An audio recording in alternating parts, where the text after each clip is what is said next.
You know, I did a deal in Italy recently, and I'm happy you have sneakers. The lawyers told us, you know, you grew up in this gigantic law firm, and all the people come with the ties and the nice leather shoes, and then you notice the really powerful people are the ones with sneakers. That's good. Oh, wow. I did that Thank on you purpose. so much. Uh-oh, I'm wearing Thank the you. wrong shoes. Thank you for having me. Thank you. Good afternoon. Welcome. So yeah, I'm happy to introduce Ibrahim Ajami, who's the head of Mubadala Capital's venture capital business. So he's here today to talk to us a little bit about why a sovereign wealth fund is or has entered the venture business, what they're hoping to gain, what are their intentions with building out this business, what type of companies or funds they invest in. So I think there are probably a lot of folks in this room raising capital in some form or another. So hopefully you can give us a little information about what you're looking for. So maybe first we can start, why would a sovereign wealth fund want to build a venture business, and where does it sit within Mubadala? Yes, so we get this question all the time, which is, again, why is a very large sovereign wealth fund like Mubadala with significant capital around the world investing in ventures? And you know, really at its core, we are large investors in many industrial businesses and many assets in many sectors around the world, and we are seeing a lot of these businesses and industries and sectors getting transformed and impacted. And as we look at our size, as we want to go from a very large investor with over 200 billion of assets under management, and if we want to grow that over the next 10 years, we can't grow it without investing in technology, number one. We can't just be on the defense when it comes to technology, just given the impact on all our businesses. And last but not least is we want, over the next decade, to have in our portfolio $100 billion companies, potentially in technology, that we have identified and partnered with and invested in early on. Now, that sounds like a really bold and exciting statement that, wow, you want to have $100 billion companies in your portfolio. To execute and to do that, we would have to build very deep relationships in the venture communities. We would have to, in addition to being a global firm, really start operating at the local level. So as you fast forward 3 years since we've started this, we're now operating in the US with a San Francisco-based team.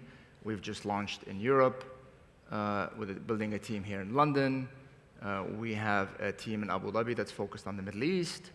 And we also, next year, are looking to building a team in Beijing that will be focused on China. So in a way, we have sort of taken the traditional model of sort of a VC firm that is quite local and has built their reputation locally and wants to expand globally.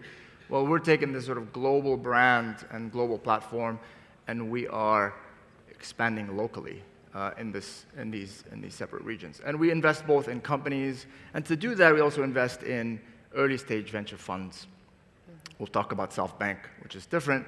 That's not an early-stage venture fund.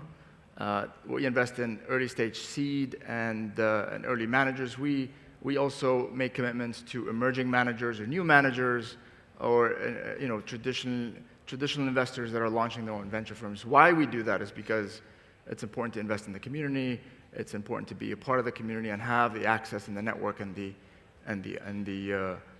impact that we can get by just seeing unique, differentiated ways of building these relationships. And what sectors in Europe are interesting to you? I think you stay away from some of the consumer-facing sectors in the US, but you still find that attractive here. How are you looking at Europe? What's exciting to you here? Yeah, so Europe, we're about a year into it, so we're still new, investing in.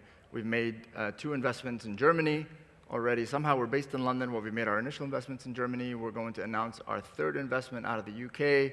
So I would say it is a broad thesis.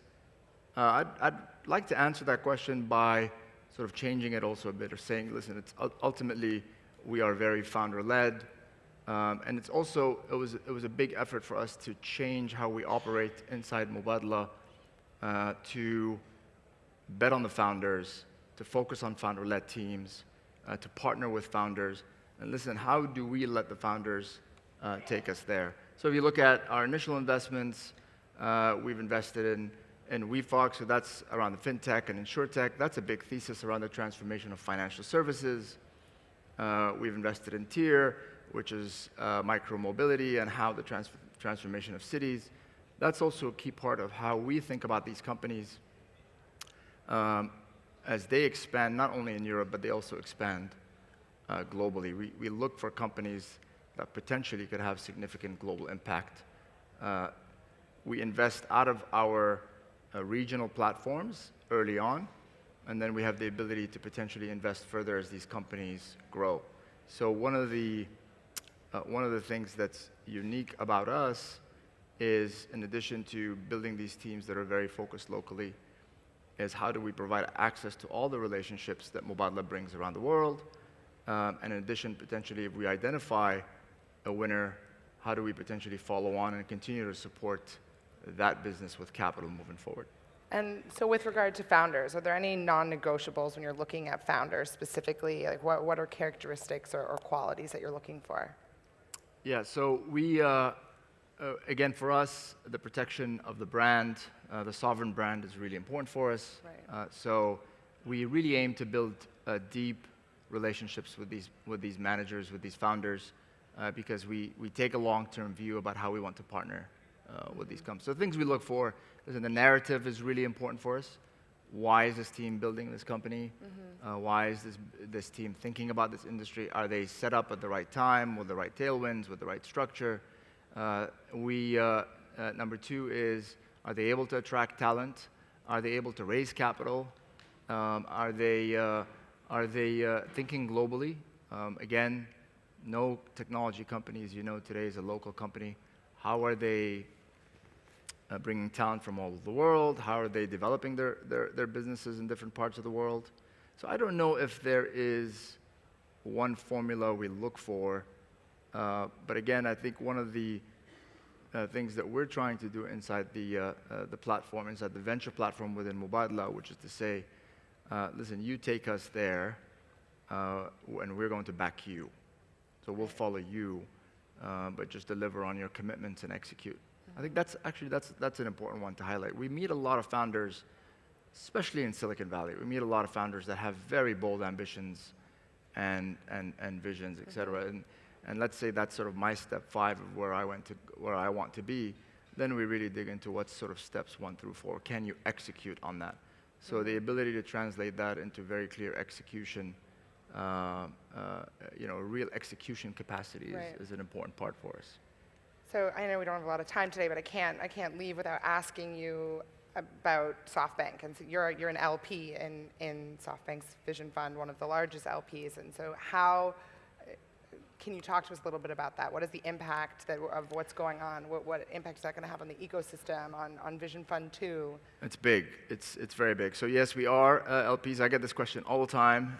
We are large LPs in SoftBank Vision Fund 1, and we are presently evaluating SoftBank Vision Fund 2. We haven't made a decision yet, but we are actively evaluating SoftBank Vision Fund 2. One of the reasons we set up in Europe actually much quicker than we anticipated was because the dialogue we had with SoftBank was SoftBank wasn't identifying enough companies in Europe that were at scale for SoftBank to invest. So one of the purposes of this platform is also potentially for growth capital that potentially SoftBank can follow on. I think SoftBank Vision Fund came in many ways, changed, especially in Silicon Valley, changed the Silicon Valley party, changed the model of Silicon Valley. There's a lot of learnings from Vision Fund 1. I like to remind a lot of people that Vision Fund 1 is a portfolio of nearly 90 companies.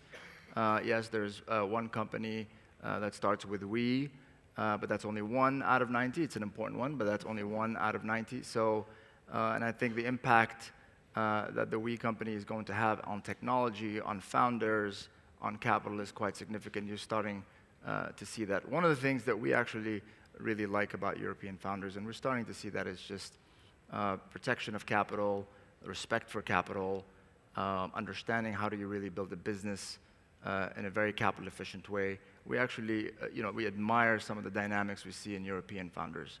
I think you're going to see a lot more. Listen, capital will not drive into ventures or technology. More capital will come, but it's going to be capital that will scrutinize and be very focused on efficiency and returns and building real sustainable businesses. And that's a key part of how we look at the world as Mubadala. That's great. Well, I think we're out of time, so Thank you. we'll end on that note. Thank you, Louise. I like very much what you said about Europe, because I like to think the same. And we are a lot closer geographically also. Thank you. Thank you so much for coming to NOAH.